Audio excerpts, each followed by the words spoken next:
નમસ્કાર, સ્વાગત છે આપનું કરંટ ટોપિકમાં. આપની સાથે હું છું શિવાની. જે રીતે કરંટ ટોપિકમાં આજે મહત્વની ચર્ચા આપણે કરતા રહેતા હોઈએ છીએ, આજે મહત્વની ચર્ચા છે ઓનલાઈન ગેમલિંગ વિશે. અત્યારે ઓનલાઈન ગેમલિંગ અને બેટિંગ એપ પર જે પ્રતિબંધની અરજીની વાત કરવામાં આવી અને અરજી મૂકવામાં આવી, ત્યારે તેને લઈને જે વિવાદિત નિવેદન કહી શકાય કે કોર્ટ દ્વારા આપવામાં આવ્યું. HC દ્વારા એવું કહેવામાં આવ્યું કે કાયદો બનાવીને લોકોને સટ્ટાબાજી કરતા રોકી શકાય નહીં. અત્યારે આપણે સૌ જોઈ રહ્યા છે કે ઓનલાઈન ગેમિંગ અત્યારે એટલી બધી વધી ગઈ છે. ઓનલાઈન ગેમલિંગ એટલે કે લોકો ઓનલાઈન જુગાર રમે છે, ગેમિંગ થ્રુ જુગાર રમવામાં આવે છે અને તે ઘણી બધી રીતે નુકસાનકારક છે. ખાસ આજની પેઢીની વાત કરવામાં આવે તો જે અત્યારના જે બાળકો છે તે પણ આ પ્રકારે ઓનલાઈન ગેમિંગ રમતા હોય છે. ત્યારે આ પ્રકારે જે અરજી કરવામાં આવે છે, લોકોના હિત માટે અરજી કરાઈ છે, પરંતુ તેમ છતાં HC દ્વારા જે વાત કરે, ખાસ કરીને તેમના દ્વારા એવું પણ કહેવાયું છે કે આ બધી સામાજિક વિકૃતિઓ છે, કોર્ટમાં આમાં કંઈ વિશેષ ન કરી શકે. હવે આમાં અરજી એ કરવામાં આવી કે આના ઉપર પ્રતિબંધ લાગવો જોઈએ, કારણ કે અત્યારે આપણે જોઈએ છીએ કે એને આકર્ષવા માટે જે ક્રિકેટર્સ હોય છે, જે સ્ટાર્સ હોય છે, તે પણ આનો પ્રચાર કરતા હોય છે. ઓનલાઈન આનો પ્રચાર પ્રસાર કરવામાં આવે છે, ટેલિવિઝનમાં પણ આ પ્રચાર પ્રસાર આપણે સૌ જોતા હોઈએ છીએ, તો તેનાથી લોકો અને ખાસ બાળકો આકર્ષાતા હોય છે. પરંતુ આને કારણે ઘણી બધી રીતે બાળકોના માનસિક રીતે નુકસાન પહોંચી શકે છે.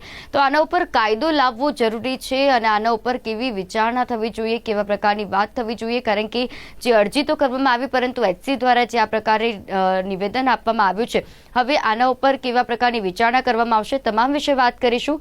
ચર્ચામાં આપણી સાથે જોડાઈ ચૂક્યા છે ડોક્ટર સ્નેહલ વકીલના, કે જેઓ એડવોકેટ છે, સાથે ઉત્કર્ષ બારડ, કે જેઓ ડિજિટલ એક્સપર્ટ છે.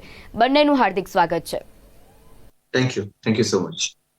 બિલકુલ. સાથે સ્નેહલજી, આ વિષય ખૂબ જ ચર્ચાસ્પદ એટલા માટે છે કારણ કે આના ઉપર વિષય ઉપર સૌથી વધારે જો અસર કરતી હોય તો તે આજની યુવા પેઢી અને બાળકો છે. કારણ કે ઓનલાઈન ગેમલિંગ અને બેટિંગ એપ પર અત્યારે જે રીતે પ્રચાર પ્રસાર તેનો ખુલ્લેઆમ કરવામાં આવે છે, એવું નથી કે ચોરી છુપે કરવામાં આવે, પરંતુ ખુલ્લેઆમ હવે આપણે જોઈએ કે કોઈ પણ ટેલિવિઝન, આપણે કોઈ પણ ચેનલ લગાવીએ છીએ કે કોઈ પણ વસ્તુ હોય છે, ત્યાં આપણને એડવર્ટાઇઝ જોવા મળતી હોય છે. ઓનલાઈન આપણે કોઈ પણ વસ્તુ જોતા હોઈએ છીએ, ઓનલાઈન હોઈએ છીએ ત્યારે પણ આપણને આ પ્રકારે એડવર્ટાઇઝ આપણે જોતા હોઈએ છીએ. તો આ જે અરજી કરવામાં આવી છે, પ્રતિબંધ મુક્તિ અરજી, એના વિશે આપ શું કહેશો?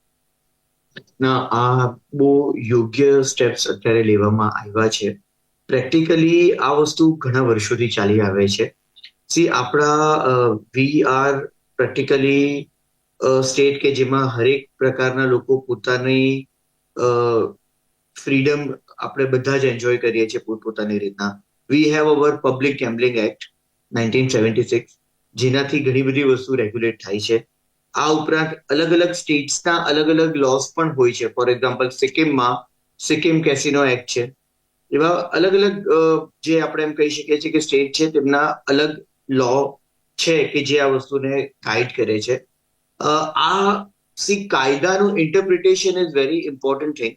ઘણા બધા લોકો પોતપોતાની રીતના કાયદાનું અલગ અલગ રીતનું ઇન્ટરપ્રિટેશન કરતા હોય છે. ફોર એક્ઝામ્પલ, કોઈક એવી ગેમ કે જેમાં ડાયરેક્ટલી ઇનડાયરેક્ટલી તમારું મગજનું ઇનપુટ લઈ લેતું હોય, તો it is not considered to be a gambling act as per the definition under public act. તો વસ્તુ એવી જ છે કે લોકો આ વસ્તુને મેન્યુપ્યુલેટ કરી રહ્યા છે, એ આપણે સૌ જોઈ રહ્યા છે. And we are aware about all the things which are happening around us. અત્યારે અગર ભારતની આપણે સેન્ટ્રલ લેજિસ્લેશનની વાત કરીએ તો ઇન્ડિયન ઇન્ફોર્મેશન ટેકનોલોજી એક્ટના પ્રમાણે IT રૂલ્સ છે, જે 2021માં ઇમ્પ્લિમેન્ટ કરવામાં આવ્યા હતા. ત્યારબાદ તેને અમેન્ડ કરવામાં આવ્યા હતા 2023માં. એક વસ્તુ એવું છે કે એ જે IT રૂલ્સ છે તેમાં ઘણો બધો ભાર આપવામાં આવે છે ઇન્ટરમીડિયેટરીઝને, એટલે કે સર્વિસ પ્રોવાઈડરને. એટલે એમની પર અલગ અલગ રીતની લાયબિલિટી ઇમ્પોઝ કરવામાં આવી છે કે એમને રેગ્યુલેટ કરવાનું છે કે ભાઈ 18 યર્સથી નાનું વ્યક્તિ એમાં જોઈન નહીં થાય. અને there are an number of thing. કદાચ બહુ ડિટેલમાં હું અત્યારે કરીશ તો એપિસોડ એમાં જ નીકળી જશે. બટ આ વસ્તુ છે કે જે અત્યારે આપણું રેગ્યુલેટ કરે છે. બટ ફેક્ટ અગર આપણે વાત કરીએ તો હજી બી there is a lot more scope for regulation. કારણ કે ઘણી બધી એવી વસ્તુ છે કે જેમાં અત્યારે નિયંત્રણની જરૂર તાત્કાલિક ધોરણે છે અને એ નિયમિત કરવું જ જોઈએ. ગૂગલ પ્લે સ્ટોર હોય કે IOC એપ સ્ટોર હોય, ઇટ ઇઝ વેરી ઇમ્પોર્ટન્ટ કે એ લોકો ઘણી બધી વસ્તુને અત્યારે નિયંત્રણ બિલકુલથી કરે. કારણ કે આવનારી પેઢી જે છે તે કદાચ આ જ વસ્તુમાં અટવાઈને રહી જશે. એક બીજી વાત હું ખાલી તમને એટલું કહીશ મેમ કે જી. તમે જે વાત કરો છો બેટિંગ એપની, પણ હમ. આનાથી પણ ઘાતક અગર આપણે વાત કરીએ તો એવી ગેમિંગ એપ છે કે હમ. For example Momo game app છે, બ્લુ વેલ ગેમ એપ છે, કે જે કદાચ બેટિંગમાં નથી આવતી પણ એ કોઈક ને કોઈક રીતના લોકોની અંદર સુસાઇડલ ટેન્ડન્સી ઉત્પન્ન કરે છે. સો જી. There is lot more scope of revision કે આનું ઇમ્પ્લિમેન્ટેશન બરાબર થાય અને ઘણું બધું રિવિઝન આમાં તાત્કાલિક ધોરણે જરૂરી છે. જી મેમ. જી, ચોક્કસ. અને જે રીતે ખાસ તમે જે સાચી વાત કરી કે ઓનલાઈન ગેમિંગ અને બેટિંગ એપ જ નહીં પરંતુ ઘણી એવી ગેમો પણ છે કે જે ખરાબ રીતે અસર કરે છે, બાળકોના માનસિક સ્વાસ્થ્ય ઉપર અસર કરે છે. અને ના માત્ર બાળકો પરંતુ દરેક વ્યક્તિ, કોઈ પણ વયની વ્યક્તિ ઉપર આ ખૂબ જ ગંભીર રીતે અસર કરતું હોય છે. એટલે આના ઉપર વિચારણા કરવી જરૂરી છે. ઉત્કર્ષ, શું માનવું છે આપનું? કારણ કે આપ એક ડિજિટલ એક્સપર્ટ છો, ત્યારે અત્યારે જે ઓનલાઈન ગેમિંગનું પણ ચલણ વધી ગયું છે અને ખાસ જયારે વાત કરીએ તો દેશમાં અત્યારે 2.3 કરોડથી જે ગેમર્સ હતા તેની સંખ્યા વધીને 59 કરોડથી વધુ થઈ ચૂકી છે. એટલે ગેમિંગ પણ વધી રહી છે, ગેમર્સ પણ વધી રહ્યા છે, ગેમિંગ એપ વધી રહી છે, બેટિંગ એપ અત્યારે વધી રહી છે. તો આ બધું જે અત્યારે થઈ રહ્યું છે, એટલે કે એક ડિજિટલ એક્સપર્ટ તરીકે આપ આને કઈ રીતે જુઓ છો? શું આ નુકસાન કરતા છે? અને નુકસાન કરતા છે તો કેવી રીતે? જી જી. તમે સ્નેહલજીએ જેમ વાત કરી કે આ બેટિંગ એપ્સ થઈ ગઈ, એનાથી પણ ઘાતક એપ્લિકેશન્સ છે. તો આ વસ્તુમાં ક્યાંક ને ક્યાંક બાળકોનો તો વાંક છે જ, પરંતુ પેરેન્ટ્સનો પણ વાંક છે, જે પૂરતો બાળકો પર ધ્યાન નથી આપતા. એના લીધે બાળક ક્યાંક ને ક્યાંક આમાં બીજા રસ્તે જતું રહી છે. લાઈક તમારે બાળકને છે ને એમને પૂરતો ટાઈમ આપવો જોઈએ, એમની સાથે બહાર ફરવા જવું જોઈએ, બહાર એમને રમવા મોકલવા જોઈએ. અત્યારે કેવું છે કે પેરેન્ટ્સને ટાઈમ ના હોય તો ફોન આપી દે, ફોનમાં એ શું કરે છે શું નહીં, એટલે પછી એનું તો ધ્યાન ક્યાંય હોય, પેરેન્ટ્સને ખબર ના હોય. અને બાળક અહીંયા અત્યારના તો પેરેન્ટ્સ બાળકોને ઓનલાઈન પેમેન્ટ્સ કરવાની પણ છૂટી આપી દે છે. તો એ વસ્તુ પણ ના હોવી જોઈએ કે નાની ઉંમરમાં તમને બધા શું કહેવાય ક્રેડિટ કાર્ડ, ડેબિટ કાર્ડના પાસવર્ડ ખબર હોય તો પછી એ બેટિંગ એપમાં ક્યારે જતા રહેશે ખબર પણ નહીં પડે. જી. જી. અને ગેમિંગ જે ઇન્ડસ્ટ્રી છે, તો ગેમિંગ હમ. ઇન્ડસ્ટ્રી જો તમે પ્રોફેશનલ રીતે તમે લો છો તો એ સારી બાબત છે. અને એની પણ અમુક લિમિટેશન્સ હોય છે, કેમ કે જે ગેમિંગ પ્રોફેશનલ્સ હોય છે એમાં તમને સાયકોલોજીસ્ટથી લઈને બધી જ વસ્તુનું તમારું ધ્યાન રાખવામાં આવે છે. નોટ ઇવન કે તમે આખો દિવસ ગેમ જ રમ કરો. એટલે આ વસ્તુ છે કે એ બધી વસ્તુ લિમિટેશન્સમાં હોય છે. બિલકુલ. અને કોઈ પણ વસ્તુનો જયારે વધારે પડતો આપણે ઉપયોગ કરીએ છીએ તો તે ફાયદા ગેરફાયદામાં પરિવર્તન થતા હોય છે. અને આપણે સૌથી અનુભવતા પણ હોઈએ છીએ કે કોઈ પણ વસ્તુ હોય તેનો વધારે પડતો જો ઉપયોગ કરવામાં આવે અથવા તેનો વધારે યુઝ કરવામાં આવે તો એ નુકસાન કરતા સાબિત થઈ શકે છે. સ્નેહલજી, આ જે અરજી કરવામાં આવી છે કે ઓનલાઈન ગેમલિંગ અને બેટિંગ એપ પર પ્રતિબંધની, એના માટે એસસી દ્વારા જે આ નિવેદન અપાયું છે કે બધી જ સામાજિક વિકૃતિઓ છે, આમાં કોઈ કોર્ટ જે છે તે કઈ જ ના કરી શકે. શું ખરેખર એવું છે કે આના ઉપર પ્રતિબંધ લાગવાથી પણ કોર્ટ કઈ ના કરી શકે? અને પ્રતિબંધ થાય એ કેટલી શક્યતા છે? પ્રેક્ટિકલી મેમ, જ્યાં લગી મને આ વિષય ઉપર નોલેજ છે, I could B wrong, but આ જે અરજી છે તે હજી ખાલી એડમિટ થઈ છે. હમ. હજી એની પર કોઈ ફાઇનલ ચુકાદો નથી આવ્યો. અને જી. કોર્ટે એને એડમિટ કરતા કરતા એવું કીધું છે કે ભાઈ એ લોકોની રીતની આગળની કાર્યવાહી કરશે. બટ એની સાથે તમે જે મને હમણાં કીધું તે સ્ટેટમેન્ટ એમણે એડ ઓન કર્યો છે. Because it is but obvious કે ભાઈ કોર્ટમાં તમે ક્યારે જાઓ કે જ્યારે એ ક્રાઇમનું કમિશન ઓલરેડી થઈ ગયું હોય, કે એ એક્ટ થઈ ગયો હોય અને પછી સામેવાળો વ્યક્તિ ન્યાય એક્સપેક્ટ કરતો હોય. બટ અત્યારે આપણું સેન્ટ્રલ ગવર્મેન્ટની અગર આપણે વાત કરીએ તો કોર્ટે એમના પાસે પણ એક્સપ્લેનેશન માંગ્યું છે હમ. આ જ મેટરમાં કે ભાઈ આપણા તરફથી શું થઈ રહ્યું છે. તો હમ. એક બે વસ્તુ હું તમને કહીશ કે અત્યારે ખાલી રેગ્યુલેશનની વાત અગર આપણે કરીએ ને તો કશે કોઈ ઢીલ નથી રહેતી. લોકો સારા સારા લોઝ જે છે તે કરે છે, અપડેટેડ રાખે છે. ઘણા બધા પ્રોવિઝન્સ છે, બાય લોઝ છે, આઈટી રૂલ્સ છે, બટ એનું ઇમ્પ્લિમેન્ટેશન જે છે ને એ કશે ને કશે ગ્રાઉન્ડ લેવલ પર એ રીતના નથી આવતું જે રીતના અત્યારે જરૂરત છે. એટલે જી. પ્રોબ્લેમ અત્યારે ત્યાં આવે છે. સિમિલરલી હું તમને એક બીજી બી વાત કહીશ કે અત્યારે innovateindia.mygov.in કરીને એક વેબસાઇટ છે કે હમ. જેમાં તમે જે ગેમિંગ રિલેટેડના જે આઈટી રૂલ્સ છે તેમાં હમ. પણ તમારું ઇનપુટ આપી શકો છો. વી બિંગ અપડેટેડ સિટીઝન્સ, આપણે બી આપણું થોડું ઘણું ઇનપુટ એમાં બિલકુલથી આપી શકીએ છીએ. કે આપણે શું વિચારીએ છીએ અને આપણા તરફથી શું ઇનોવેશન થઈ શકે. અને પ્રેક્ટિકલી આ આપણા બધા માટેનો ઇસ્યુ છે, જેને આપણે બધા સાથે મળીને જ લડવું પડશે. આપણે ખાલી કોઈ એક લો એન્ફોર્સમેન્ટ એજન્સી કે જ્યુડિશિયલ ઓથોરિટીઝ ઉપર ડિપેન્ડન્ટ નહીં રહી શકીએ, because we are also aware કે એક એક ચુકાદાને કેટલો ટાઈમ લાગે છે. સમવોટ આ સિસ્ટમની એક વલ્નરેબિલિટી આપણે કહી શકીએ છીએ કે બીકોઝ કે કોઈ બી એવો વ્યક્તિ પનિશ નહીં થાય જે ખોટો છે, તેના માટે હરેક વ્યક્તિને પ્રોપર ટાઈમ આપવામાં આવે છે, સાંભળવામાં આવે છે, અને એના ઘણા મેન્યુપ્યુલેશન બી છે જે લોકો કરે છે. સો આ એક લિમિટેશન છે, બટ આનું આપણે બધાએ મળીને સાથે મળીને એનું સોલ્યુશન માટે એક ક્રિયા કરવાની રહેશે. જી ઓકે, પ્લીઝ. સ્નેહલજી, અહીંયા જે રીતે આપણે ગેમલિંગની વાત કરી રહ્યા છે, ઓનલાઈન ગેમિંગની વાત કરી રહ્યા છે, તો આ જ્યારે ઓનલાઈન ગેમ એપ તરીકે રજૂ થતી હોય છે, ત્યારે કોઈ પણ પ્રકારના એવા નિયમો હોય છે કે જેનું પાલન તે લોકોએ કરવાનું હોય છે? કારણ કે આ અરજદારે જે ઉલ્લેખ કર્યો કે 30 કરોડ યુવાનો ઓનલાઈન ગેમિંગના અત્યારે પ્રવાહમાં છે, તેમાંથી કેટલા લોકોએ તો આત્મહત્યા કરી લીધી છે. ચોક્કસથી છે, કારણ કે જે રીતે આપણે એક જ વસ્તુથી સતત રચ્યા પચ્યા રહીએ છીએ, આપણને ખબર નથી પડતી કે આપણે શું કરવું શું નહીં. સતત એક જ વસ્તુ આપણે રમ્યા કરવી, અને ઓનલાઈન ગેમિંગ આ પ્રકારે નુકસાન પહોંચાડે છે, ગેમલિંગ કરવી તે નુકસાનકારક છે, એટલે કે ઓનલાઈન જુગાર રમવો નુકસાનકારક છે. ત્યારે આ વસ્તુ જ્યારે બહાર આવે છે, એટલે કે એપ તરીકે રજૂ થાય છે, તો કોઈ પણ પ્રકારના એવા નિયમો છે કે જેનું પાલન તેમને કરવાનું હોય છે, અને આ નિયમો કયા છે? જો મેમ, એકચ્યુઅલી છે ને, આમાં એક ઇમ્પોર્ટન્ટ વસ્તુ એ છે કે આ જે ઓનલાઈન ગેમિંગનું એપ છે એ તમે કેવી રીતના ઇન્સ્ટોલ કરો છો. Like there are so many different platforms કે જેમાંથી તમે કોઈ એપ લઈ શકો છો. એન્ડ્રોઈડ નું એક માર્કેટ છે વિચ ઇઝ અવેલેબલ.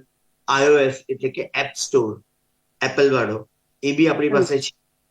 આ બધા ઉપરાંત સૌથી ડેન્જરસ ફોર્મ છે, that is third party app. જે તમે ગેમલિંગ એપની વાત કરો છો તેમાંથી 75% to 80% ગેમલિંગ એપ જે છે તે આવા થર્ડ પાર્ટી એપથી આવે છે, જે લિંક થ્રુ આપણે ડાઉનલોડ કરીએ છીએ, જેના પર કોઈ નિયંત્રણ નથી લાગી શકતા, કારણ કે તેના માટેનું કોઈ બેકિંગ નથી. જ્યારે આપણે એન્ડ્રોઈડ એપ્સની વાત કરીએ કે iOS એપની વાત કરીએ, તો they are backed by Apple store or Android play store, અને જેના ઘણા બધા લોસ છે, બાય લોસ છે, કે જેના હિસાબથી જ આ જે એપ છે તે એ પ્લે સ્ટોરમાં ઇન્ટ્રોડ્યુસ કરી શકાય છે, અને એક એમની ઓથેન્ટિસિટી હોય છે. આ ઉપરાંત IT rules 2021 which were amended in 2023 તે અત્યારે સક્રિય છે. આ જે રૂલ્સ છે તેમાં ફોકસ જે છે તે ઇન્ટરમીડિયેટરીઝ એટલે કે સર્વિસ પ્રોવાઇડર ઉપર છે. એટલે કે એમને એ જોવાનું હોય છે કે જે પણ યુઝર છે તેની એજ 18 yearsની છે કે એનાથી વધુ છે, પ્લસ એની ટ્રાન્સપરન્સી, અકાઉન્ટેબિલિટી, પછી due diligence. Not only this but grievance redressal એટલે કે કશે કંઈક એમને પ્રોબ્લેમ હોય તો એ રિપોર્ટ કરી શકે છે. આ બધા અલગ અલગ વસ્તુ છે કે જેમાંથી એની તકેદારી રાખવામાં આવે છે. આ બધા ઉપરાંત there are SRB which are known to be self regulatory bodies. તે પણ ગેમિંગ પ્લેટફોર્મ્સ ઉપર નિયંત્રણ રાખે છે, અને they are also accountable to government, જે એમને ટાઈમલી રિપોર્ટ આપવાની હોય છે. એટલે પ્લે સ્ટોર થી અગર તમે કોઈ એપ ડાઉનલોડ કરો છો તો તેમાં ડાયરેક્ટલી ઇનડાયરેક્ટલી તમારી પાસે એક બેકિંગ હોય છે, એ iOS નો પ્લે સ્ટોર હોય કે એન્ડ્રોઈડ નો હોય. બટ અગર તમે થર્ડ પાર્ટી એપ થી કોઈ વસ્તુ ડાઉનલોડ કરો છો એવા પ્લેટફોર્મ, તો પછી એ ખૂબ જ રિસ્કી છે, અને એમાંથી લોકોએ બિલકુલથી બચવું જોઈએ, because that are one of the most dangerous form of developers.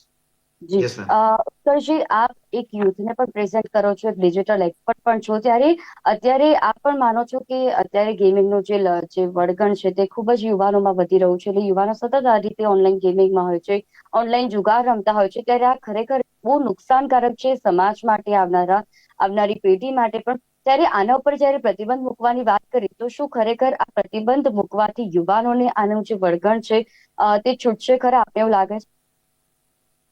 આમાં હું શું કહેવાય, તમે બંધ કરી દેશો ને કોઈ પણ વસ્તુ, લાઈક પ્રતિબંધ તમે લગાડો તો પણ સ્નેહલજીને ખબર છે, આપણે VPN યુઝ કરીને તમે કોઈ પણ સાઇટ, કોઈ પણ એપ એક્સેસ કરી શકો છો. જો એ હમ. બંધ પણ થઈ જાય છે તો આના માટે આપણે સમાજને જ જાગૃત થવું પડશે, આપણે ખુદને જાગૃત થવું પડશે, અને આપણા આજુબાજુના લોકો અને સમાજને અને આપણા પેરેન્ટ્સને જાગૃતતા હોવી જોઈએ કે મારો છોકરો આમાં છે કે નહીં. તો ત્યારે જ આ પોસિબલ થશે. બાકી તમે કોઈ પણ વસ્તુ પર પ્રતિબંધ લગાવશો તો પણ જો એની વળગાડ નથી છૂટતી તો એ બીજું રીજનનું VPN કે એક્સેસ કરીને પણ એ એમાં જવાનો પ્રયત્ન કરશે. હમ. બિલકુલ, પણ ઉત્કર્ષજી, અહીંયા ઓનલાઈન ગેમિંગના કારણે જે આત્મહત્યા પણ વધી રહી છે, તો આની અસર કેવી રીતે તે ખરાબ માનસિક સ્વાસ્થ્ય ઉપર પડે છે, જેને કારણે લોકો ના છૂટકે આત્મહત્યા કરી રહ્યા છે? જેમ સ્નેહલજીએ શરૂઆતમાં જ કીધું કે એવી ઘણી એવી એપ છે, ઘણી એવી ગેમ છે, જેમ બ્લુવેલની તમે વાત કરી કે જે આપણે વચ્ચે જોયું હતું કે એને કારણે કેટલાય લોકોએ આત્મહત્યા કરી છે, એવા પગલા ભર્યા છે કે જે આપણે કદાચ વિચારી પણ ના શકીએ. તો આવી જે એપ છે, આવી જે ગેમલિંગ ઓનલાઈન રમવામાં આવે છે, એટલે કે ઓનલાઈન જે જુગાર રમાય છે, તો કેવી એવી રીતે લોકો પર અસર કરતી હોય છે, લોકોએ આના પર કેટલું વિચારવું જોઈએ? જી, તો અત્યારે જે પણ આ જેટલા પણ બેટિંગ એપ્સ કે એ થઈ ગયા, તો તમે એને છે ને તમે એ લોકો પ્રમોશન જ એવી રીતે કરે કે પહેલા તો તમે એને ઇન્સ્ટોલ કરો, અને જી. આફ્ટર ઇન્સ્ટોલેશન એ તમને જે પહેલી ઓફર આપે, લાઈક તમને બહુ જ ઓછી અમાઉન્ટમાં એ તમને લોકો રમવાનો ચાન્સ આપે, અને તમને શું લગભગ 90% એવા જ ચાન્સ હોય કે તમને એ પહેલી વિનિંગ જ કરાવે. એટલે તમને છે ને એનાથી એક ડોપેમાઇન રિલીઝ થાય કે નહીં, ચલો તમને હેપીનેસ મળે છે, તમે ફર્સ્ટ મેચ જીત્યા તો તમને એ ફરીથી તમે એમાં નાખશો પૈસા, અને તમે અગર જો હાર્યા તો તમને પાછું એવું થશે કે હું કેમ હાર્યો. એવી જ રીતે તમે કોઈના પાસેથી માંગી અથવા કોઈ લોન લઈને ચોરી છૂપે કઈ પણ રીતે તમે પછી એમાં પૈસા નાખો અને લોસ થાય છે, તો પછી તમારી માનસિક સ્થિતિને તો એ કોઈને શેર પણ નથી કરી શકતા તમે, અને બહુ જ ખરાબ અસર પડે છે, જેના લીધે પછી લોકો સુસાઇડલ થોટ્સ અને એ વસ્તુ પર આગળ જાય છે. બિલકુલ, અને શરૂઆતમાં જ લોકોને એવી રીતે આકર્ષવામાં આવતું હોય છે કે કદાચ જો તેમને શરૂઆતમાં કોઈ ફાયદો થાય છે તો પછી તેમને એની લાલચમાં આવીને પણ તે સતત એમાં રચ્યા પચ્યા રહે છે, અને છેલ્લે જયારે બહુ મોટો તેમને લોસ થાય છે, એટલે કે નુકસાન થાય છે, ત્યારે તે આ પ્રકારનું પગલું ભરતા હોય છે, અને ખરેખર તે સમાજ માટે પણ ખૂબ જ નુકસાનકારક છે. સ્નેહલજી, જ્યારે આપણે આ પ્રકારની વાત કરી રહ્યા છે, ત્યારે સૌથી વધારે લોકો એટલા માટે આકર્ષાતા હોય છે કારણ કે તેમના જે સૌથી પ્રિય એવા વ્યક્તિઓ છે, લોકો છે, એટલે કે ફેમસ ચહેરાઓ છે, તે જ આનો પ્રચાર પ્રસાર કરતા હોય છે, અને એનાથી લોકો વધારે આકર્ષાતા હોય છે કે આમના દ્વારા જો પ્રચાર પ્રસાર કરવામાં આવે છે તો જોઈ લઈએ આપણે, તો એ ટ્રાયલ પણ આપણા જિંદગી માટે હાનિકારક બની શકે છે. ત્યારે આ બધી રીતે આપણે વાત કરી, ઓનલાઈન ગેમિંગની વાત કરી, ઓનલાઈન ગેમિંગની વાત કરી, તો એને કારણે સાયબર એટેક થવાનો પણ જોખમ ખરી કે કોઈ પણ પ્રકારનું એવું ડિજિટલ ફ્રોડ પણ આપણે અત્યારે કેસો વધી રહ્યા છે આને કારણે જ? જી જી જી બિલકુલ, વાત બહુ અપ્રોપ્રિએટ છે, કારણ કે તમે કોઈ બી પ્લેટફોર્મથી, એન્ડ્રોઈડ થી કરો, એપ સ્ટોર થી કરો, પ્લે સ્ટોર થી કરો, કે પછી થર્ડ પાર્ટી એપ હોય, ડાયરેક્ટલી ઇનડાયરેક્ટલી જે બી ડેવલપર્સ છે, એ ડેવલપર્સ ઘણા બધા તમારા ડેટા છે તે લઈ લેતા હોય છે, એનો એક્સેસ લઈ લેતા હોય છે. જેમાં third party app are the most dangerous thing, કારણ કે એમાં તો તમારો ફોન કોમ્પ્રોમાઇઝ જ થઈ જાય છે. એમના ડેવલપર્સ તમારા કેમેરાથી લઈને તમારા SMS થી લઈને બધી જ વસ્તુ જોઈ શકે છે. હવે તમારી ઉપરની જે વનરેબિલિટી છે એટેક માટે, એ કોઈ બી રીતના આપી શકે છે રૂપ. જરૂરી નથી કે તેઓ પોતે તમારી પર એટેક કરે, એ તમારા ડેટા ફર્ધર કોઈને વેચે અને પછી એ લોકો તમારા જે પણ ડેટા છે તેને મિસયુઝ કરે, એવું પણ થઈ શકે છે. There are like lots and lots of possibility and probability કે એક ફેરી તમારા ડેટા કોમ્પ્રોમાઇઝ થઈ જાય પછી એને કેવી રીતના કેવું રૂપ આપવું, કારણ કે એ લોકો બી પોતાની સેફટી જોતા હોય, એટલે there is very less possibility કે એ લોકો જે વસ્તુ કરે. But there are lots of other platforms કે જ્યાંથી તમારા ડેટા વેચીને, તમારો એક્સેસ વેચીને, તમારા ડાર્ક વેબ પર તમે જોશો તો તમારા પાસવર્ડ થી લઈને તમારું બધું જ એક્સેસ ફોનનો બહુ ઇઝીલી અવેલેબલ છે લોકોને. So this is quite a big possibility. જી મેમ. ઉત્કર્ષજી, યુવાનોમાં ઓનલાઈન ગેમિંગ એપનું વ્યસન ઘટે તે માટે કેવા પ્રયાસો કરવા જોઈએ? તો પહેલા તો જાતે સમજવું જોઈએ કે આખો દિવસ ગેમ રમવું એ જ ઇમ્પોર્ટન્ટ નથી. અને બીજી વસ્તુ, જે બહારની દુનિયામાં લોકોએ નીકળવાનું ઓછું કરી દીધું છે, તો ફેમિલીને ટાઈમ આપવો જોઈએ, ફ્રેન્ડ્સને ટાઈમ આપવો જોઈએ. તો ફિઝિકલ ગેમ્સ જો વધારે તમે રમો તો તમને એની લત ધીરે ધીરે કરીને છૂટી જશે, કેમ કે ફિઝિકલ ગેમ્સ એ વધારે સારી રહેશે. હમ. જી, બિલકુલ. એટલે ડિજિટલ ગેમ્સ એ રમવી ખરાબ નથી પણ સારી પણ નથી, એની લિમિટેશન્સ હોય છે. જી. અને કોઈ પણ વસ્તુના બે પાસા હોય છે અને બંને પાસાને આપણે સ્વીકારવા જોઈએ, અને એટલા જ માટે આપણે નકારાત્મક પાસાને જો તેના તરફ ના જવું હોય તો આપણે એટલું બધું પણ સિરિયસલી કોઈ વસ્તુને ના લઈ લેવી જોઈએ, આકર્ષવું ના જોઈએ કે જેનાથી આપણા ઉપર જ એ નુકસાન પહોંચી વળે. અને આપણા ઉપર એ નુકસાન નથી પહોંચતું, આપણી સાથે રહેનારા વ્યક્તિઓને પણ તે ભોગવવું પડે છે, કારણ કે તેના કારણે વ્યક્તિઓનો સ્વભાવ ઉપર અસર પડતી હોય છે, તેમનો ચીડિયો સ્વભાવ થઈ જતો હોય છે, ઘણી બધી રીતે અસર થતું હોય છે. સ્નેહલજી, કેટલા એવા કિસ્સાઓ હશે કે જેમાં કદાચ ઓનલાઈન ગેમિંગમાં લોકો કેટલું નુકસાન થઈ જતું હશે, કરોડોનું નુકસાન થતું હશે, તેમ છતાં પણ કોઈને કરી નથી શકતા, કારણ કે તેમના જે પોતાના જે પૈસા છે તેમને આ રીતે ઓનલાઈન ગુમાવ્યા હોય છે, અને એને કારણે તેમની જે આખા જીવનની જે બચત હોય છે તે પણ કદાચ લગાવી દેતા હોય છે. તો આ લત ઓછી કરવાનું કારણ શું હોઈ શકે, કઈ રીતે તેને ઓછી કરી શકાય, અને બાળકોને કઈ રીતે આનાથી દૂર કરી શકાય? અત્યારે આપણે એમ કહીએ કે one of the maximum risk ઉપર ઉભા રહ્યા છે, કારણ કે અત્યારે VR ગેમ ઇઝ પોસિબિલિટી અત્યારે રમે જ છે. It is not a new thing, but ધીરે ધીરે આ જે મેટાવર્સ છે તેમાં આપણે વધુ ને વધુ ઊંડાણપૂર્વક જઈ રહ્યા છે. કદાચ બહુ જલ્દી આપણે વર્ક પણ આપણું મેટાવર્સમાં કરશું, કપડાં બી ત્યાં જ લેશું, ગાડી બી ત્યાં જ લેશું, પ્લોટ બી ત્યાં જ લેશું. એટલે આ બધી વસ્તુમાં આ જે ટાઈમ છે તે ટાઈમમાં તમે જે ઇનોવેશન એવા કરી શકો છો કે તમે તમારા કિડ્સને એક સીમિત રીતનું, ટોટલ એક્સપોઝર તો તમે બંધ નથી જ કરી શકવાના, પણ એક સીમિત એક્સપોઝર આપો કે અપડેટેડ પણ રહે અને એક દૂરી પણ રાખે. જ્યાં લગીન મેમ નુકસાનની વાત છે ત્યાં લગીન વસ્તુ એવી છે કે જ્યારે બી તમારી સાથે કોઈ એક એટેક થતો હોય એ હંમેશા સેકન્ડ એટેક હોય છે. એનાથી પહેલા તમારી પર એક એટેક ઓલરેડી થઈ ગયો હોય છે, કારણ કે તે જ એટેક જે તમને ખબર નથી હોતો જે થઈ ગયો છે તેમાંથી જ તમારી ઇન્ફોર્મેશન ક્રિમિનલ્સને મળતી હોય છે, અને ત્યારબાદ તમારી પર કોઈ સાયબર એટેક પ્લાન કરવામાં આવે છે. એટલે આ ગેમિંગ એપ જે છે તે આપણે એવું કહી શકીએ છીએ કે એક એવા ઇન્ફોર્મેશન ક્રિમિનલ્સને પહોંચાડતા હોય છે, ક્યાં તો તેઓ પોતે એટેક કરે છે, ક્યાં તો કોઈ બીજા થ્રુ એટેક કરાવે છે.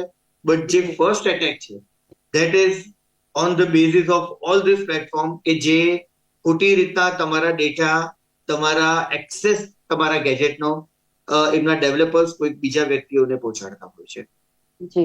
જી મેમ. બિલકુલ સ્નેહલજી, અને ખૂબ જ સારી એવી આપણે વાત કરી, અને બાળકોને આનાથી દૂર રાખવું પણ એ માતા પિતાની જવાબદારી છે. અને જેમ શરૂઆતમાં જ ઉત્કર્ષે કીધું કે આની જવાબદારી બાળકોની ભૂલ નથી, માતા પિતાની કદાચ એ ભૂલ છે કે તેમણે પોતાના બાળકને નાનપણથી જ ફોન પકડાવી દીધો.